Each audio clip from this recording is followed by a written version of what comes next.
Your North American premiere, sharing this film with Telluride, all of it. Stellan, you've been here before. This is not your first time here. No, I was here with another, what do you call it? A Tearjerker? tearjerker, yeah. Heart stopper? Yeah, breaking the waves. And do I have it right that you received the Telluride Silver Medallion? Yeah, I did in the year 2000, and that was the last time I was here. I was banned then. Exactly, the brotherhood, the sisterhood. Where did this story come from? How did this come to be? Thank you. That's a big question for me to answer. I became a father. I have two young daughters. They're very young. I've worked as a film director for 20 years. I come from a film family background. Both my parents worked with films and my grandfather was a film director. I have siblings. I had a child at home. A lot of stuff. So I'm sorry. I don't have a very good answer. I think I knew I had a film when Eskil Fogtøy co-write with, and I thought about the ending. Actually, the ending, the gaze between a father and a daughter. Yeah. I think that's where kind of we knew we had a film. And how did you populate it with this group of people?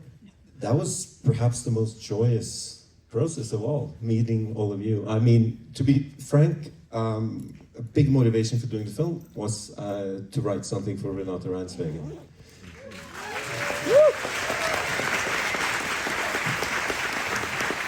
I think when you develop, the more I've made films. This is my 6th feature, and I've shot films since before I could write, since I was a child on cameras, video cameras, Super 8, and what do you want to film, And I want to film people, and I think Renate is someone that I don't know, I get inspired, I feel safe on set with you, we trust each other, and then I had to populate the rest of the family, and I knew just a couple of months into writing, Eskil and I realized that we wanted to work with Stellan Skarsgård, who I've admired for a long time, since early works of his that I saw as a child and forward. I think he's one of the greatest actors in the world. So I actually flew to...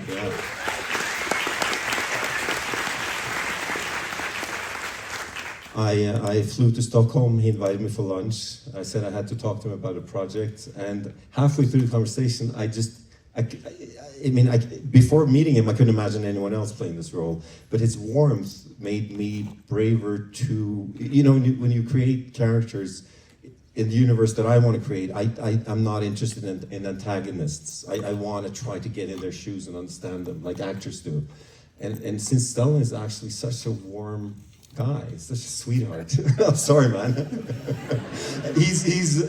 I could maybe dare go a bit further with writing Gustav as not only a sympathetic person, because I knew Stellan would make a dynamic of warmth and the ruthlessness that he's also showing in the role as an actor. So I thought that was very interesting. And I remember halfway through our lunch, I said something silly. I used an American term, so please forgive me, it's silly, but I said, I begged you. I actually said, now that I met you and talked for a couple of hours, if you don't do this role, I'll be up shit creek. And I remember, shit creek, what do you, we're talking in Swedish and Norwegian there, but okay, I gotta do it then, so I convinced you that way. I don't want anybody to be up that creek. No, exactly. So, and then we needed to find also someone that could come into this universe and kind of also be a star in America. And I was looking for someone who I thought could fit the role and also give a kind of a depth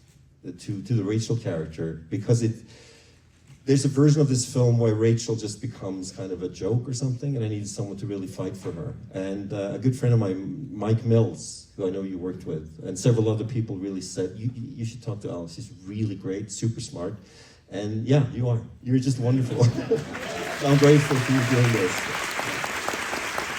And, but then it was also like, how do I find a younger sister to Renate? And I met, I don't know, 100 actors in Norway. I realized there were a lot of good people, but no one moved me to the extent that Inga still does whenever I see your performance. There's not like one false note in any of the rushes. Like, you ground us all the time. It's really impressive.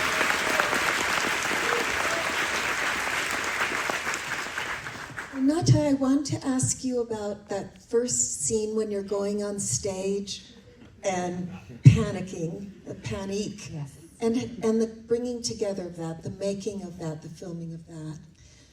Well, I think I went into it with knowing that Nora was carrying a lot of emotional weight that she didn't really know what was, and she had a really hard time going into, but to be an actor, you have to open up everything in yourself and be available to what is in you, but without having processed that at all in her life, that's the panic. So when she opens up, she's also trying to escape at the same time.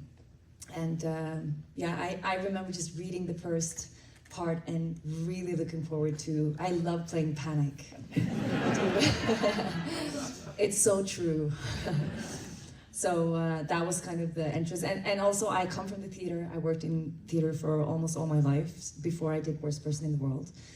So it was really a pleasure to be back in those hallways and with those people, and actually doing some theater scenes was really great. Yeah, so it was a lot of fun.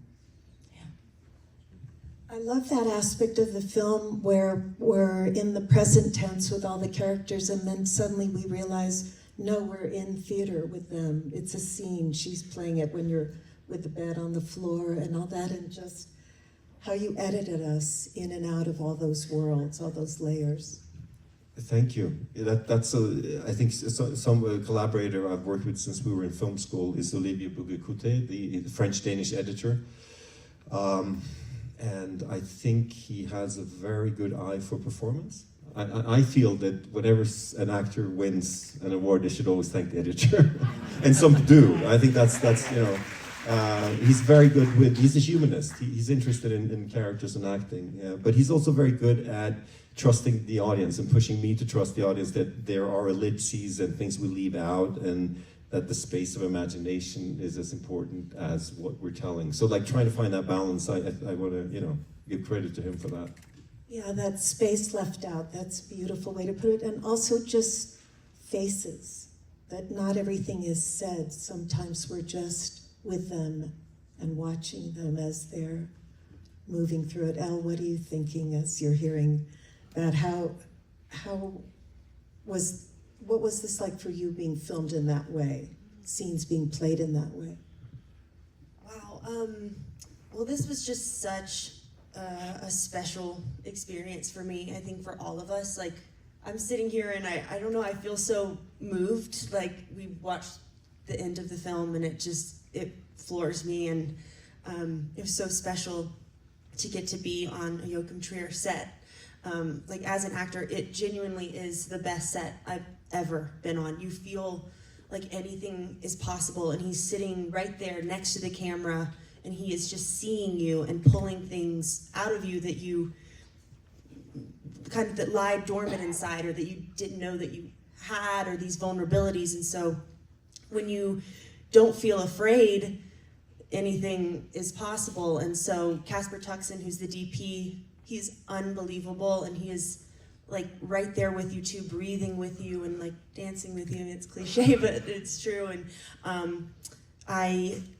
obviously there's a lot of meta-ness going on, especially with my character of American actress going to Oslo to work with the Norwegian filmmaker. And so, Joachim and I, we talked a lot about that. And, I can relate a lot to Rachel. There are a lot of similarities. There are also not, but it was a challenge kind of finding that balance with her, because she's someone that is ultimately cast for a role that she isn't right for, and then has to kind of make the brave decision to walk away. But I absolutely loved playing her, and I think Joachim and I found a lot of heart in her, but that was only possible because he was directing me to find that heart. So. I also thought there was so much heart in that scene with you and Stellan on the beach.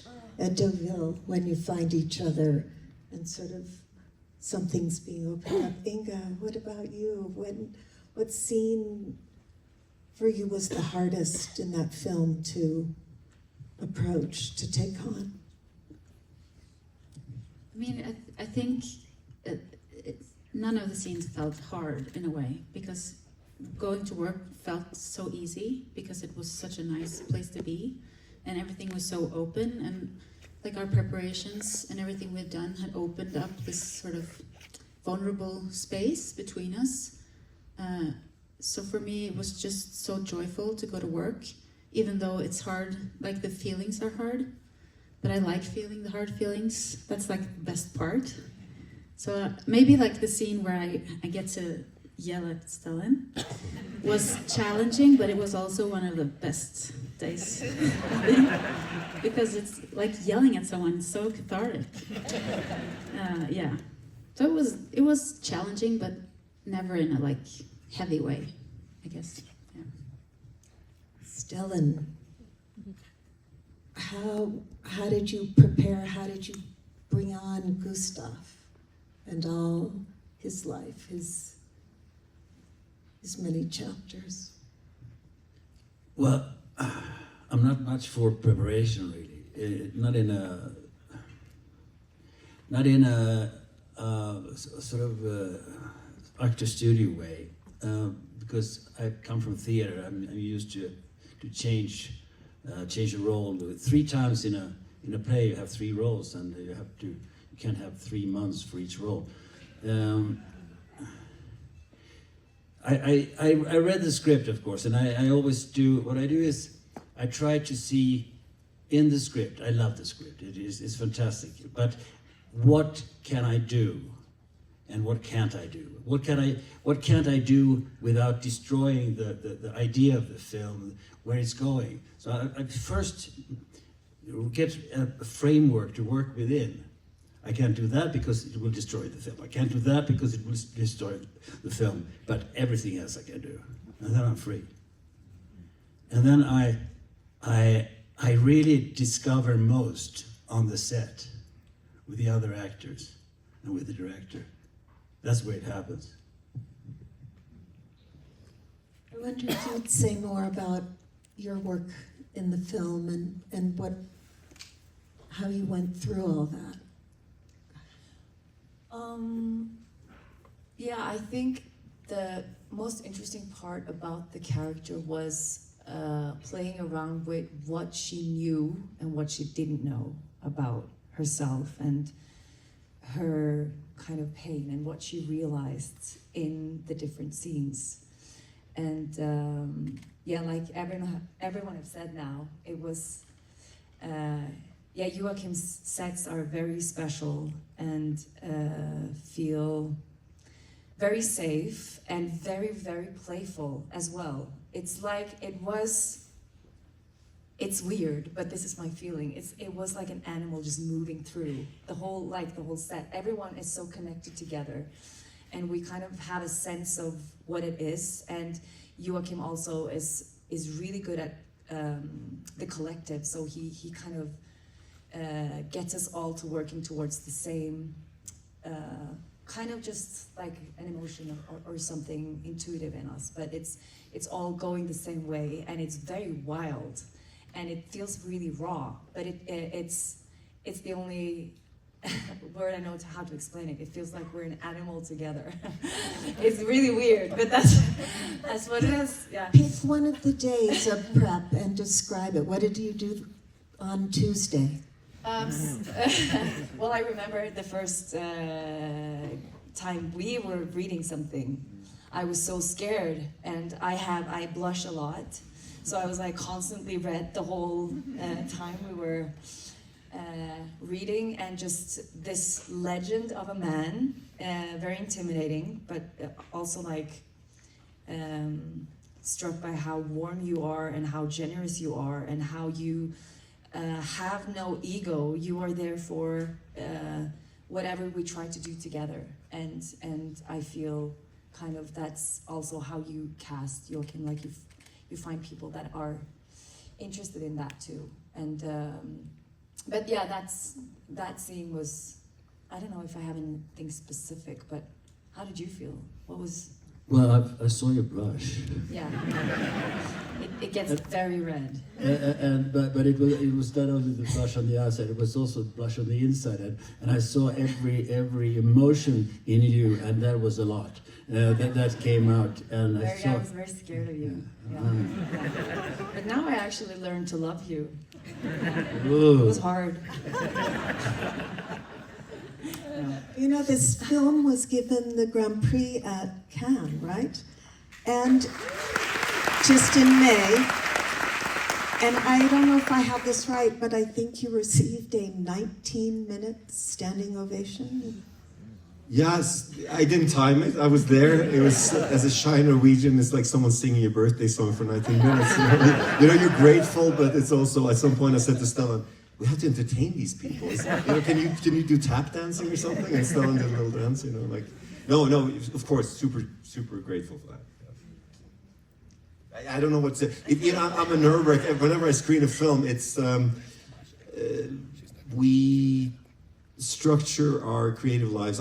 I see friends and colleagues here as well, so I know many of you probably have this experience that a film has many different phases, and I think in the writing room I don't think about economy, because then I would stop writing, because films always get more expensive, and on set you only think about the moment and so forth, and at some point you got to face the fact that other people are going to see your film. And to be honest, I try to bring that into the process from the beginning. I imagine a group of friends that I don't know, you know, like Bonoel says, you know, I make movies for my friends. And you want to have many friends. You want to try to reach people in a way that I cannot do socially, with social language. That's the whole point, right? So going to Cannes and having people be emotional with us meant a lot, I think, for this one.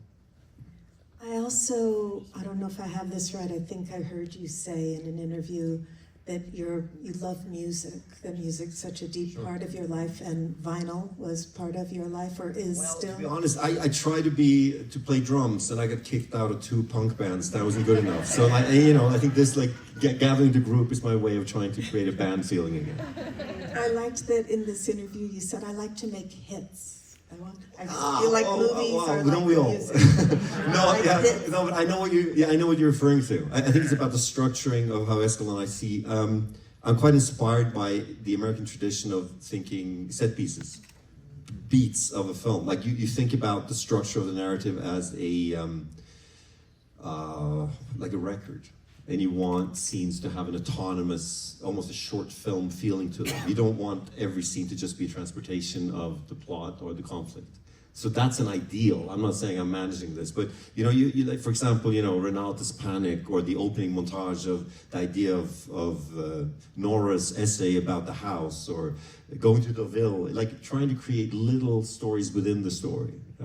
I think maybe that's what you're referring to. And you want those to be interesting enough to be a driving force dramaturgically for the audience to keep wanting to see or hear the next song, rather, because I'm probably not good enough, than to think that the plot and the overall structure drives every scene to create a scene of functionality for the main plot. I don't work like that quite, so I have to find all the strategies, and one of them is great actors, the other one is trying to make beats, you know, songs. I like the album. Elle, you know, a scene I loved was Hugh deciding that you had to play her with an accent and trying to take on that accent. Yes. Well, I was in Oslo. I guess when I read the script, that was all in there, but it wasn't like I went to an accent coach or anything. I kind of was like, oh gosh, I have to speak with a Norwegian accent. I'm like, Joachim, what do you, like, can you repeat this back to me? Yeah, with Norwegians. I did, so yeah, so I was yeah. getting that, but also, you know, Rachel, it's not supposed to quite work all the way, so, you know, you can't be that good at it as well, so it was that balance, but, yes, what is it? What is the exciting? Spenna. Yeah, I like that, a new word that I've learned, so, but they've adopted me with my bad accent and all. What is the Norwegian title of this film? It's affeksjonsverdi, which is the same word. It means the same thing. The only difference, I think, is sentimental value. I like it better than affektionsverdi. Affektionsverdi is more, a little bit more old school, you know. I think sentimental value to me is like a jazz standard or something. It's musical, or something, isn't it? Am I wrong? I don't know. I'm not the first-hand English speaker, but I'm kind of proud of our title. I thought, so the Norwegian one, we like it, but it has the same meaning. Inga, that scene between the two of you when you've done all of the work of organizing the house, and the one thing you've picked is the vase. And then, of course, she has to have the vase. Can you speak about that scene in particular? There's just...